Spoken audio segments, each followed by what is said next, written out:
el verso, muy diverso. Entonces aquí hay un montón de tipos de serpientes. Esta es una foto de Jaime Culebras, así se llama, su apellido es Jaime Culebras, se dedica a fotografiar serpientes. Entonces, una extraña condición. Ahí está, miren qué bonita. Entonces hay un montón de serpientes en el país que pueden ocasionar problemas letales. Sí.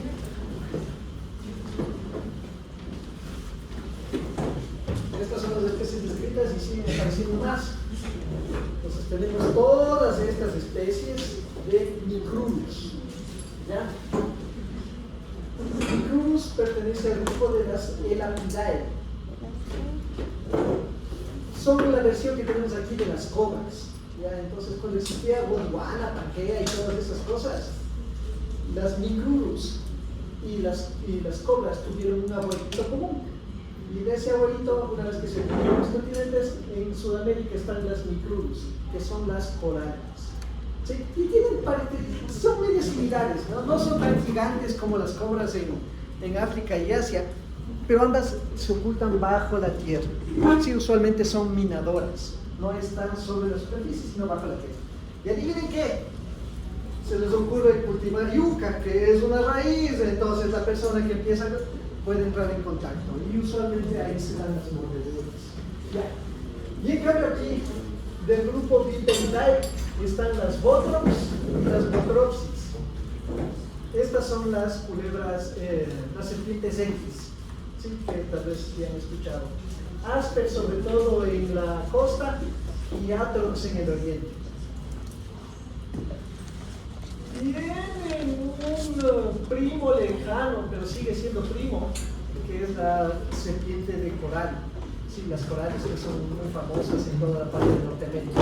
Pero esta es relativamente más agresiva, más grande, y en algunas zonas logra quitarle espacio.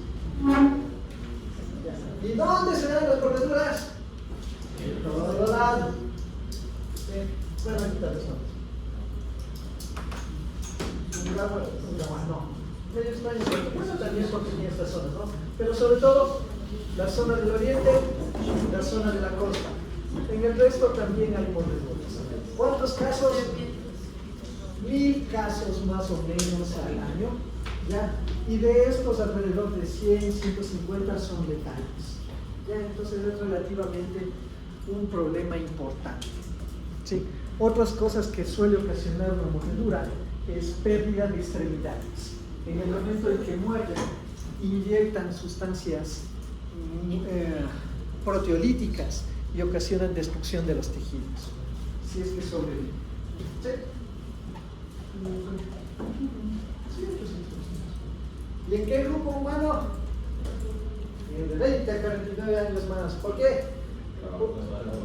Actividades agrícolas. ¿Sí? La proporción todavía está de 2 a 1 entre hombres y mujeres, más hacia los hombres, pero en general está en este grupo etario. Entonces veamos un caso típico. Paciente de 18 años de edad, ocupación agricultor, que es mordido en el pie derecho por una culebra mientras trabajaba en un campo de arroz. Es llevado a un hospital rural de segundo nivel, donde es atendido por presentar un dolor muy importante en el pie derecho con edema. La víctima y el testigo indican que era una X y traen la culebra al centro de salud. Eso es común. Sí, usualmente la misma persona o el paciente o alguien que estuvo al lado mata a la serpiente y suele traer la serpiente. Ya. No se le come. Bueno, podría comerse, pero no. Ya.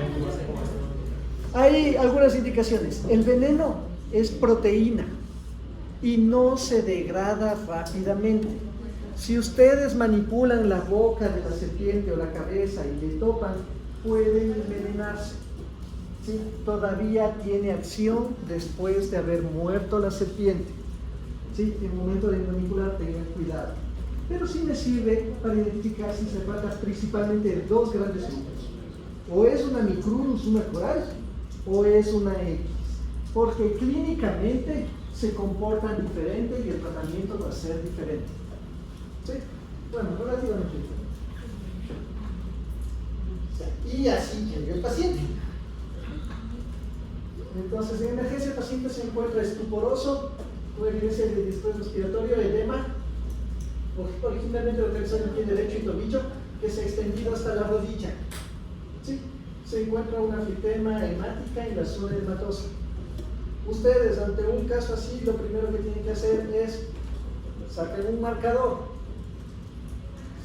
y dibujan hasta dónde está el edema, porque eso me va a permitir ver cómo está progresando en función del tratamiento. ¿Sí? Ya. A ver, ¿qué hicieron? Recibe cuidados locales de la herida y 2 viales de antiveneno polivalente contra Botox. Permanece estable por 2 días cuando desarrolla cefalea, distrés respiratorio o defibrilación. Así que le intuban y es transferido a un hospital de especialidades. El laboratorio, blancos, rojos, 4 millones, plaquetas 25.000, hematocrito 36%, pero empiezan a alterarse los tiempos de coagulación. ¿Sí?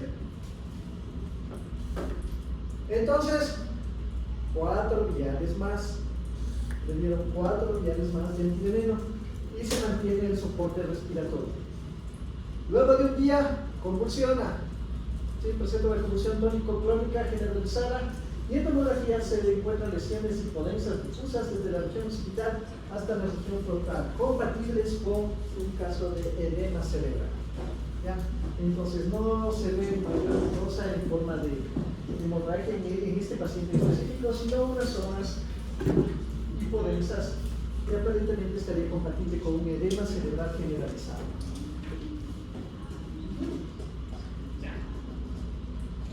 Soporte ventilatorio durante 2 semanas más. Mejoría progresiva del estado neurológico. La presión ya se mantiene estable.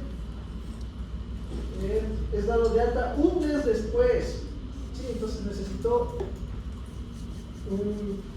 cuidados intensivos durante un tiempo prolongado y a los 6 meses ya en la tomografía de control estaba normal. ¿Sí? Entonces el que le picó fue, bueno, el que le mordió fue una X. Usualmente es de la especie Asper, como decimos en la costa, Atrox en el oriente, grupo Botrox, tiene la cabeza en forma de flecha, tiene una fosa loreal que le permite detectar el calor, porque se alimenta más de mamíferos, entonces tiene un sensor de calor. Es agresiva, no es tranquilita, es usualmente agresiva y es ovovivípara. ¿Qué significa ovovivípara? No, eso es ovípara. No, eso sería vivípara. No, eso sería ovomívoro. Ovovivípara. Se reproduce por los huevos, pero nunca les deja, sino que les mantiene en el interior de ella. ¿Sí? Y de ahí da a luz crías vivas. De esa manera no hay un depredador que se le coma los huevos. Y usualmente tiene 30 crías por camada y el 90% llega a la edad adulta. ¿Sí? Entonces es un organismo extremadamente exitoso. ¿Sí? Ahí está. Tiene una dentadura que se llama solenoglifos. ¿Sí? Tiene estos 2 dientes retráctiles acanalados que están conectados a una glándula salival modificada, que es la que produce todo el veneno. Y miren estos aproximadamente entre 2 y 3 centímetros, ¿sí? Lo que le permite perforar las gotas de caucho sin mayor problema. ¿Sí? Bien, ahí está. Y esta imagen está más o menos 1 a 1 porque la hembra, bueno, un poquito más, no tan gruesa, un poquito más delgada, porque la hembra puede llegar a medir 3 metros, más o menos. Sí, el macho adulto es más o menos de 1,5 metros, pero la hembra puede llegar a medir 3 metros. Y como les mencionaba, es extremadamente exitosa. Está desde la parte norte de Perú todo Ecuador, Colombia, parte de Venezuela, todo Centroamérica, y en esta zona de México se le ha visto compartiendo y ganando espacio a las culebras cascabeles. ¿Sí? Logra hacerse el depredador principal en estas regiones. En el país, de las montañas para acá, Aspen. De las montañas para acá, Atrox. ¿Sí? Pero básicamente es un organismo muy similar. Y se le ha estudiado bastante, así que la descripción molecular de cada una de las enzimas que tienen los venenos está disponible. Ustedes pueden encontrar modelos tridimensionales y múltiples iniciativas para buscar antivenenos específicos de forma química. Entonces, ¿qué es lo que tiene el veneno? Es macrosa.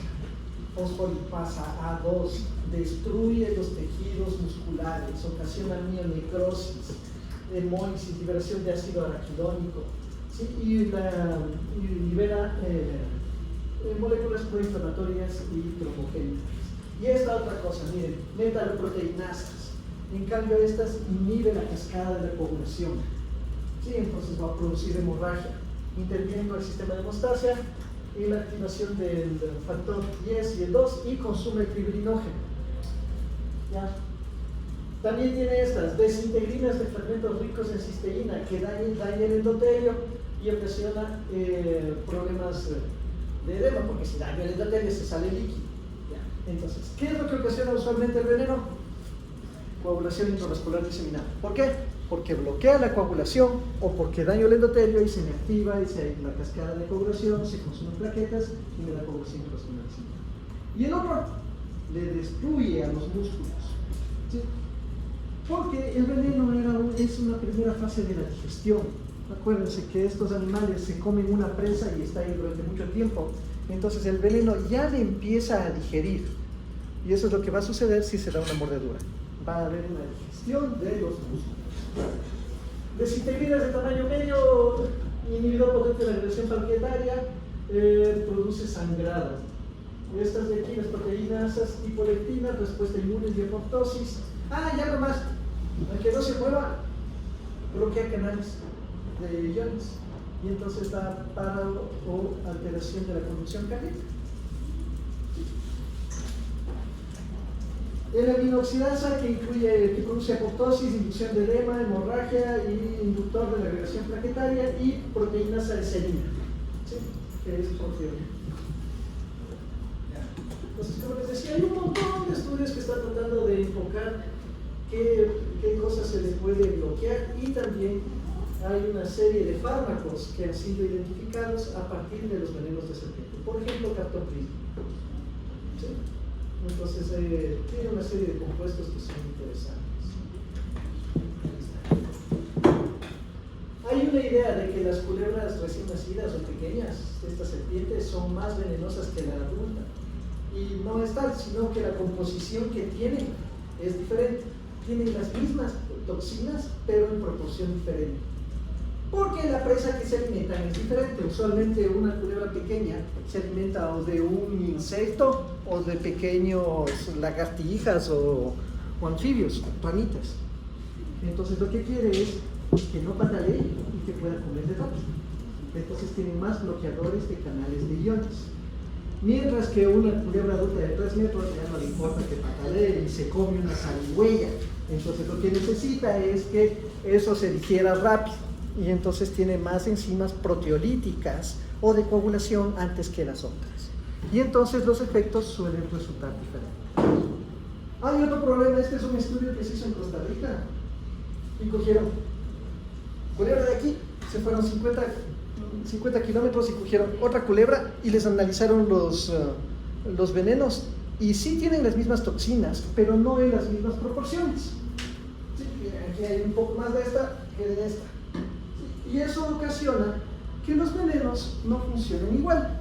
Entonces lo óptimo sería tener antiveneno producido con las serpientes de cada localidad. Y más si tenemos ese montón de especies. ¿Sí? Entonces deberíamos tener un antiveneno específico para las diferentes provincias, por lo menos. ¿Sí? ¿Adivinen qué? Ya no hacemos antiveneno y se compra el de Costa Rica. Entonces, no va a funcionar exactamente igual. ¿Qué es lo que ocasiona eso? Que yo necesite dar más dosis de antiveneno para que bloquee. ¿Cómo se hace el antiveneno? Se saca el veneno. Ya, o sea, primero toca ordeñarle. Si entonces le cogen ya acá, sí, le hacen que coja sobre una membrana y le sacan el veneno. ¿Y con el veneno? ¿Entendés? ¿Qué hacemos con el veneno? ¿Cómo le hacemos antiveneno? Sí, pero lo hacemos con la sangre. Sí, pero ¿cómo? Es que vamos con la sangre. ¿Pero con quién? Se consigue un caballo, pero no un caballo así. Un caballo. Se consigue un caballo así de esos enormes y se le inyecta al caballo.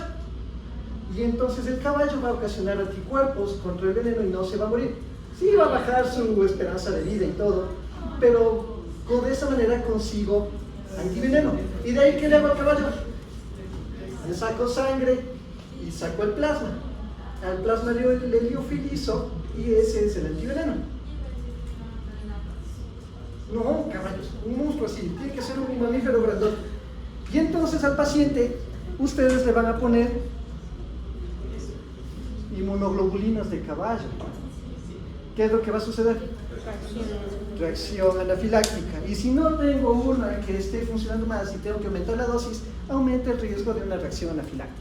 Entonces al paciente tengo que tratarle junto con el antiveneno dosis de corticoides, porque puede estar ocasionando esto. Y tener listo, porque puede dejar de respirar por un shock anafiláctico o por la acción propia del veneno de la serpiente. Sí, entonces el manejo no puede ser en primer nivel, siempre tiene que ser referenciado y tener pendientes de esto, que puede haber una reacción anafiláctica por el mismo fármaco que estamos utilizando. Y aquí está básicamente lo que les expliqué. La toxicidad relativa a esta dosis letal. En un adulto, para un adulto humano, 60 miligramos es usualmente letal. Y las mordeduras usualmente van entre 60 miligramos a 250.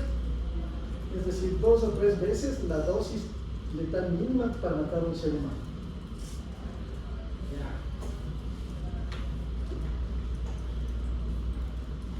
Se tiene el concepto de que este veneno no es fácil de fabricar, ¿sí?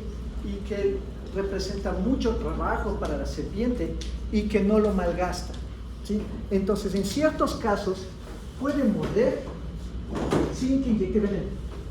Sí, puede haber mordeduras secas.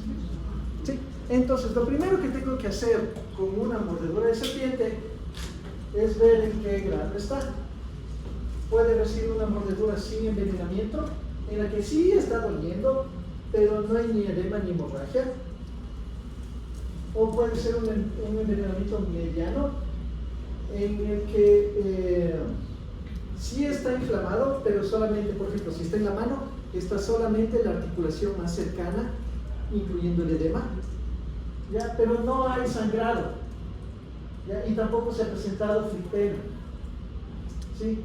Y esto, sí, por eso les decía que hay que medir, está a menos de 4 centímetros, y casi no hay necrosis o no hay sangrado desde la herida. Un envenenamiento moderado, en cambio, ya no está solamente una articulación, sino si por ejemplo mordió la mano, está la articulación y el codo, ya está un edema más amplio y está sangrando por la herida. ¿Sí?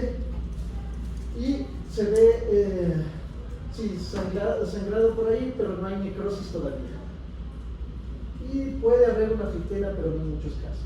Y un envenenamiento severo, ahí sí, esta articulación y la de acá está inflamado todo, edematizado todo, hay síndrome compartimental, hay necrosis y empieza a sangrar no solamente por la herida, sino también por las mucosas. ¿Sí? Ya tiene una alteración de la coagulación generalizada. ¿Qué es lo que suele suceder en forma general? Falla renal, hipotensión, shock, hemorragia cerebral, falla multiorgánica y muerte. Entonces, ¿qué hago? Llega el paciente, les notifico y le meto 2 dosis de antiveneno. 2 dosis de antiveneno, 2 dosis de antiveneno. Y espero 20 minutos. ¿Vale? Deberías también al mismo tiempo protocolo de corticoides. Metemos 2 dosis de veneno, esperamos 20 minutos y medimos tiempos. Si está incoagulable, no se puede medir tiempos. También pueden sacar un poquito de sangre y si hacen así no se coagula, 2 dosis más. Esperamos 20 minutos. Sacamos un poquito de sangre. Vemos cómo está. ¿Sigue incoagulable? 2 dosis más. Sí, 6. Usualmente en un envenenamiento severo se necesitan hasta 18 dosis, tal vez más. ¿Y cuál sería como el máximo hasta que todo? Sigue poniendo 18 o 24 dosis. Por eso le estás poniendo corticoides, porque va a necesitar una dosis importante de inmunoglobulina de caballo. Porque darle hasta que funcione. Sí. En el momento en que coagula, sigues manteniendo monitorización de cerca y en 6 horas vuelves a evaluar.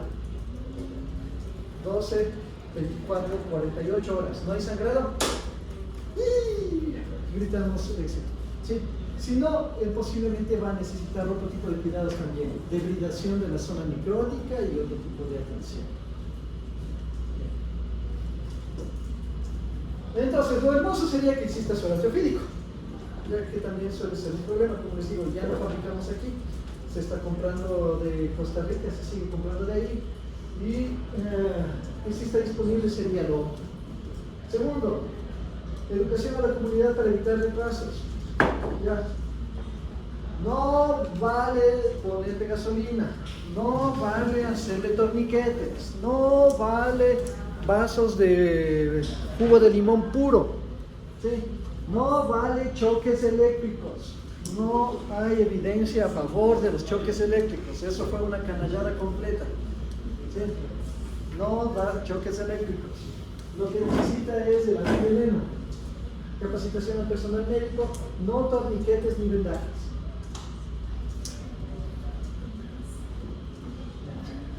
Ya estoy ya, ¿cierto? Sí. ¿Comprendí esa parte? Vamos con usted. Son igualitas. Bueno, sí, unos millones de años de evolución diferente, pero son muy similares, ¿ya? Entonces, a la izquierda nosotros tenemos ahí una coral. La coral es minadora, no es tan agresiva. La dosis letal, miren, es 15 miligramos.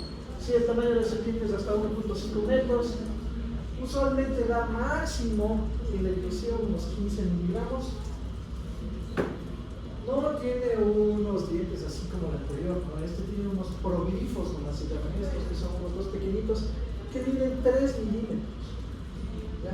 No son muy grandes, son 3 milímetros. Y lo que hace usualmente es muerde y deja el veneno en forma subcutánea y se absorbe lentamente. ¿Ah? Entonces aquí tenemos un caso publicado de sucedió en el país. 27 años, he estado jugando con una coral de 1,20 m de Micrurus lemniscatus helleri de la Amazonía. Le aceptaron 20 minutos después de la mordedura y estaba con bastante dolor, que le pusieron morfina. Y 14 horas después de la mordedura recién empezaron los síntomas. Esto varía bastante en comparación a la hora o 30 minutos máximo que se puede ver con respecto a una mordedura de botox. ¿Sí? Y le pusieron suero anticoral polivalente del Instituto Colomino a base de caballo. 10 viales intravenosos, ya que se supone que deberían neutralizar a Micrurus nigrocintus, Micrurus lumeri y Micrurus culius, que solamente estuvo disponible 50 horas después de que le metieron, porque hasta que consigan, traigan y coloquen, ¿ya? Y no sirvió, se lo fue inefectivo. Ventilación mecánica durante 72 horas, 4 días de intubación, hasta que salió 15 días después y todavía tenía debilidad de miembros inferiores, incontinencia urinaria y finalmente se recuperó. Lo que ocasiona en cambio, es una sintomatología muy similar a miastenia gravis. ¿Sí? Entonces, todas las toxinas que tienen tienen neurotoxicidad posináptica, inhibiendo la unión de acetilcolina en los receptores. Por eso le vemos esta fase. ¿Se acuerdan que tiene la tosis lipoalveolar porque no logra moverles? Sí. La dificultad para las expresiones faciales también, no logra contraer los músculos. Simula muchísimo a una miastenia gravis. Y también tiene fosfolipasa salud, porque eso tiene que destruir el músculo, ¿sí? De alguna manera. Pero principalmente, micrurus, las corales, son neurotóxicas, ¿sí? Neurotoxicidad, cardiotoxicidad, sí, tienen acciones hemolíticas y anticoagulantes, tienen metaloproteinasas, inhibidores de canales de calcio y potasio, y estos inhibidores tipo SURs. Y un montón de otras toxinas que también hacen alteración de la hemostasia, inducción de apoptosis, edema, ¿sí? Pero en menor medida. Entonces, ¿qué hacemos con una mordedura de micrurus? Sabemos que va a dar problemas neurotóxicos. Sabemos que está envenenado. Solo manifestaciones locales, le vemos 24 horas. Si no tiene miastenia, se baja. Sí, fue un tratamiento efectivo. ¿Ya? Si es que ya viene como si tuviera una miastenia aguda con parálisis, 10 viales intravenosos y listos para intubación. ¿Sí? Si es que viene con miastenia pero sin parálisis, damos la mitad de la dosis.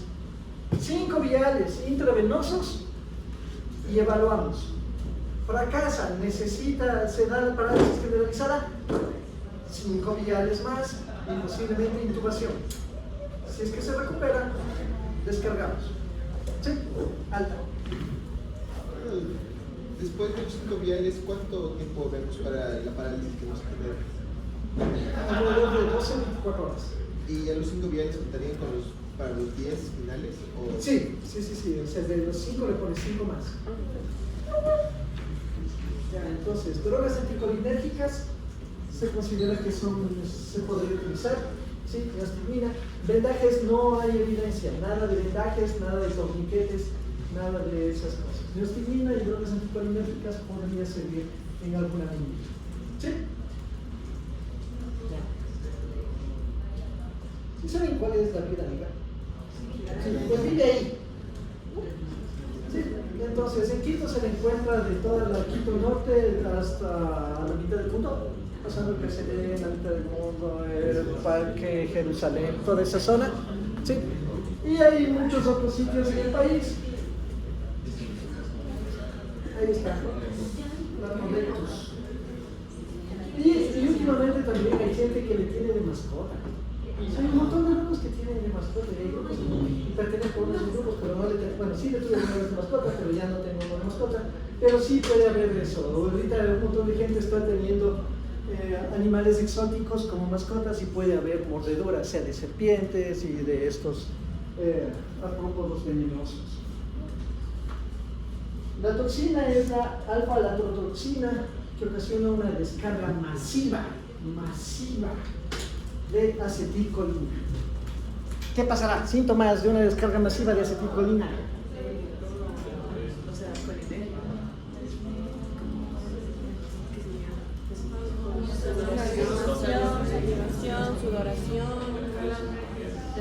Fibrosis, sudoración, taquicardia, piloerección, ¿sí? Eso es lo que usualmente se ve. Ya. En general, una mordedura de estas en un paciente adulto no ocasiona problemas. Los casos letales se dan en niños, ¿sí? 2, 3 años. Se ha colocado el zapato y no se dio cuenta que ahí estuvo la araña. ¿Y la araña qué hace? Le pica. Y como sigue moviéndose y caminando, le vuelve a picar y le vuelve a picar. Entonces son picaduras de repetición en una alta dosis en un pequeño cuerpo. Sí, la duración con respecto al peso es más alta y puede ser letal. ¿Sí? ¿En dónde se suele conseguir antitoxina? Argentina. Los últimos casos que vi lograron conseguir ahí después de algún tiempo, porque hay que comprar, traer y hacer los contratos. Aquí no hay la antitoxina a pesar de la distribución de la arañita. Esa parte Sí, tenemos tiempito, las 2:30 en continuación. Sí. Entonces vamos con ectoparásitos de una forma muy rapidita. Ectoparásitos.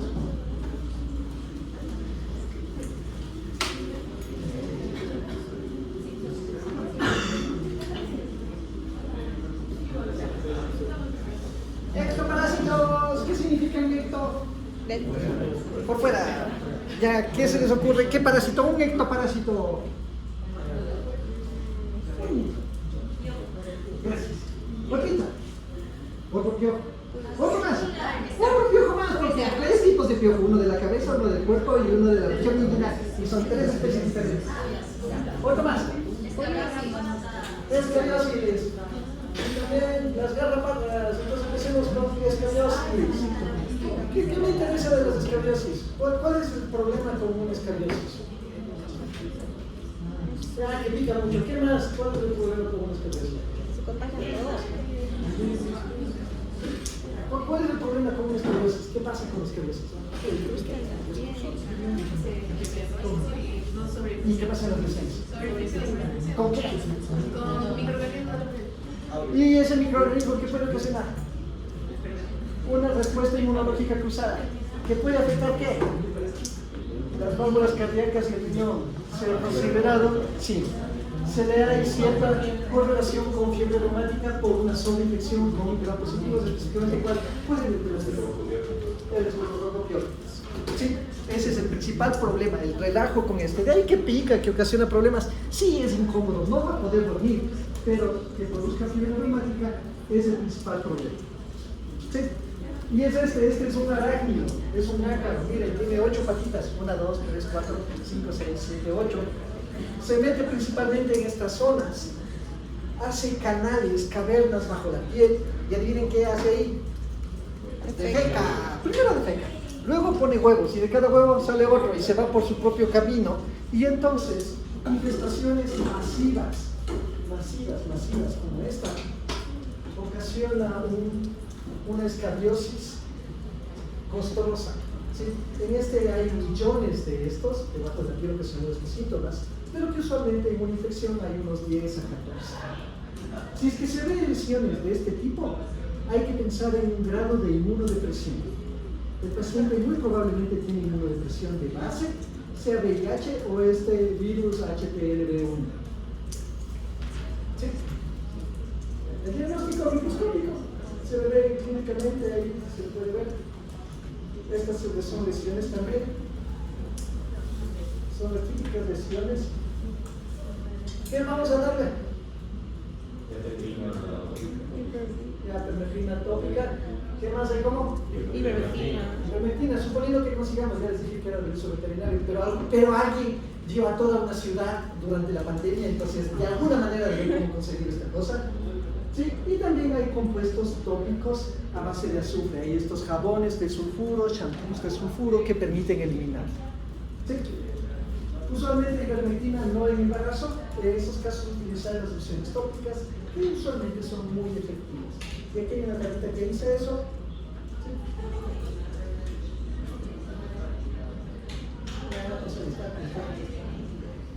Ah, sí. ¿Cuál es el problema? ¿Cómo se infecta? Contacto cercano. ¿Y dónde se queda? En las sábanas. En la ropa, en las sábanas, en el colchón. Y entonces los familiares también pueden estar. Hay que limpiar todo eso.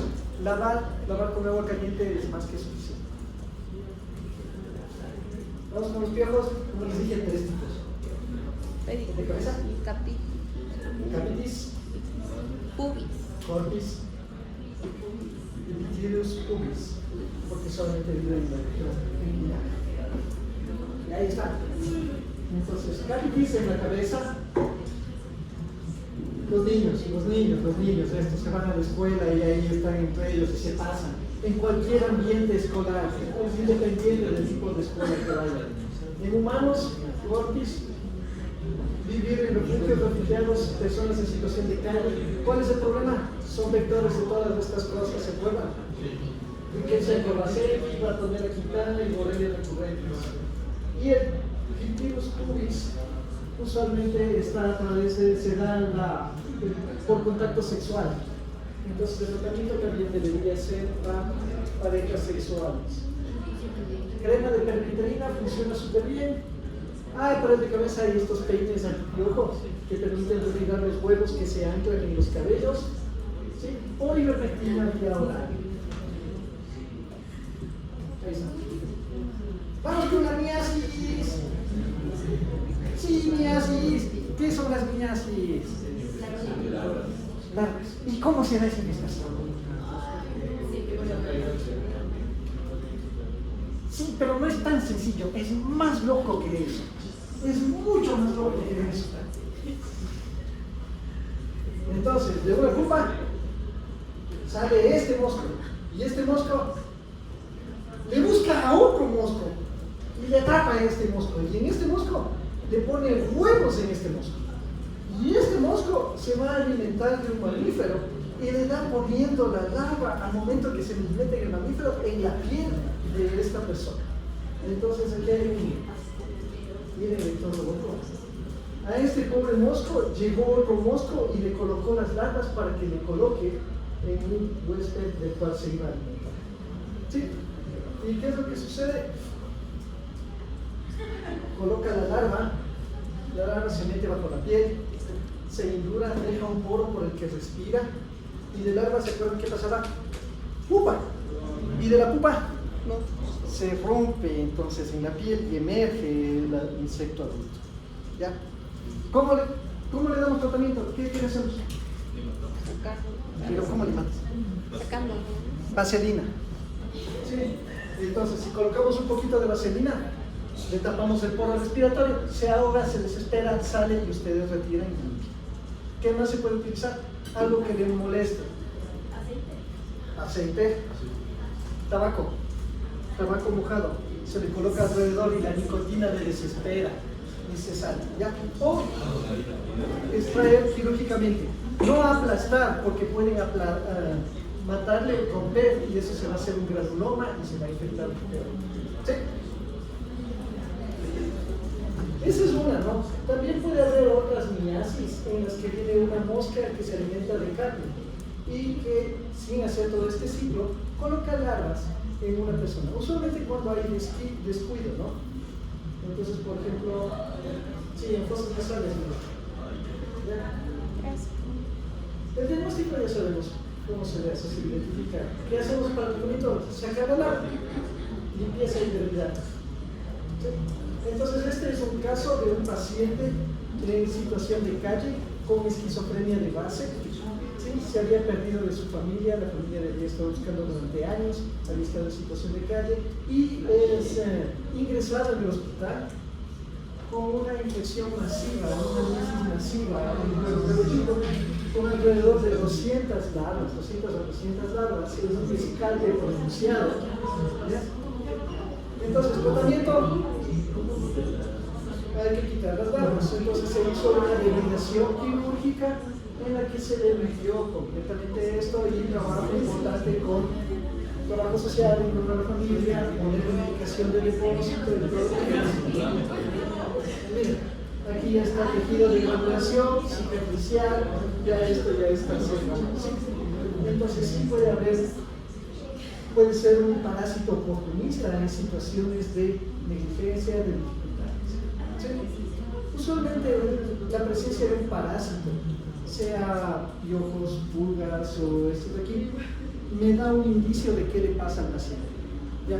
Una vez yo vi un caso, estaba yo rotando en medicina interna y me llaman 3 de la mañana, dije es un combo, en efecto, bajo, 85 años de edad, hipertensión, diabetes, había sufrido una fractura y el material de osteosíntesis, el clavo se ha estado saliendo y se ha roto y entonces ocasionó una infección del sitio con osteomielitis. A la pobre viejecita le habían dejado en un orfanato y no le habían vuelto a ver. ¿Ya? Entonces nadie se dio cuenta que el material se había movido y estaba ocasionando esta lesión. Y se me ocurre completar el examen físico, estaba en medicina interna, dije, si aquí encuentran un ganglio me van a jalar las orejas, entonces busquemos de algo más y encontré, tenía pedículos capitis. Es decir, las situaciones en las que vivían no le estaban bañando, nadie le vio que estaba con eso durante mucho tiempo. Me indica descuido, ¿sí? Negligencia en cuanto al manejo del paciente o qué es lo que está sucediendo. Ahí está. Eso es del dermatorio. Vamos con pulgas. Este ya se acaba. Son dos ya. Sabemos que es el que salta, pero este es insecto. Acuérdense, tiene 6 patas, no 8. Este tiene 6 patas, es insecto. Y el que más nos molesta es este, ¿no? Xenopsida cheotis, que es la pulga de la rata, y eliminó 1/3 de la población europea en la Edad Media con la peste bubónica. Y puede transmitir otras enfermedades. ¿Sí? Y ahí está. ¿Cuál es el problema de esta? Pone huevos en tierra y también en textiles. Entonces, alfombras pueden quedarse con los huevos, donde se alimenta la larva de la misma piel descamada, y luego sale el adulto infestado. ¿Sí? Los suelos, donde está sobre tierra directamente las habitaciones, puede ser fácil que las larvas prosperen. ¿Ya? Y este es el último. Tunga penetrans. También es una pulga, ¿no? ¿Ya? Pero esta pulga no se contenta con vivir entre el pelaje, sino que se mete bajo la piel. ¿Ya? Y al meterse bajo la piel deja un poro por el que salen las heces y también salen los huevos. ¿Ya? Pero se queda dentro. Entonces una hiperinfección se suele ver de esta manera, ¿no? Por los poros, aquí hay algunas metidas y una serie de huevos que están ahí afuera. Entonces este es el ciclo de vida, ¿no? Aquí este se mete bajo la piel, se ancla y sigue colocando huevos, de los cuales salen nuevamente el patógeno. Entonces no sé cómo hicieron estas mutuas, o que alguien se dejó porque esto es piel humana real, y aquí está introduciéndose bajo la piel, ¿sí? Excavando hasta formar una inoculación de este tipo con un poro, porque por el cual usualmente defeca o pone huevos. ¿Ya? Si ustedes liberan esto, encuentran que el abdomen le tiene abombado de una forma así blanquecino hipertrófico para sujetarse a los tejidos. ¿Ya? Y el principal problema es que puede haber hiperinfección. Lesiones masivas. ¿En dónde están? Suelos arcillosos húmedos. ¿Sí? Los lados de los ríos. ¿Sí? Antes había bastante en la sierra, ahora se encuentra muchísimo más en la costa oriente, cerca de los ríos. ¿Ya? Y una infección de este tipo puede haber sobreinfección bacteriana.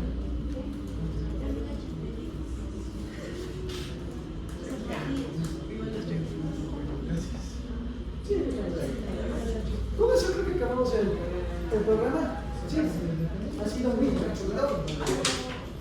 En la siguiente clase tenemos el examen. ¿En serio? Claro, pues ya se acabó, ¿no es cierto? Sí, entonces verán, en la siguiente clase tenemos el examen, que iría todo lo de hoy, leishmania, cisticercosis. Sí, ¿no es cierto? ¿Algo más? Sí, me están mintiendo, ¿no? ¿Sobre eso ya? Sí. Ah, sí, hay algo más. Fasciola hepática, Paragonimus westermani. Sí, y es chistoso. Sí, ¿y qué tenemos? ¿Y qué nos acuerda? Todo. Las toxinas y tratamientos. De estas toxinas y tratamientos. Tienes que saber cómo tratar una mordedura de serpiente para que al menos no te asustes. Sí, cuando toque. Ya. ¿Y ese de Paragmón? ¿Ese coso? Paragonimus. ¿El qué crejo? Sí. Sí, eso también. Ya, por favor, también en ese día vamos a hacer las exposiciones 5 minutitos de lo que han hecho. Solo 5 minutitos, 2 diapositivas. Básicamente, la pregunta que escogieron o el problema que querían, ¿qué encontraron? Nada más. Y me entregan en escrito. Sí, y debe tener, sí, impreso. Introducción, métodos, resultados y discusión. ¿Sí? Ya. en general, ya les voy a subir una rúbrica, pero en general, que presenten va a estar bien, suficiente.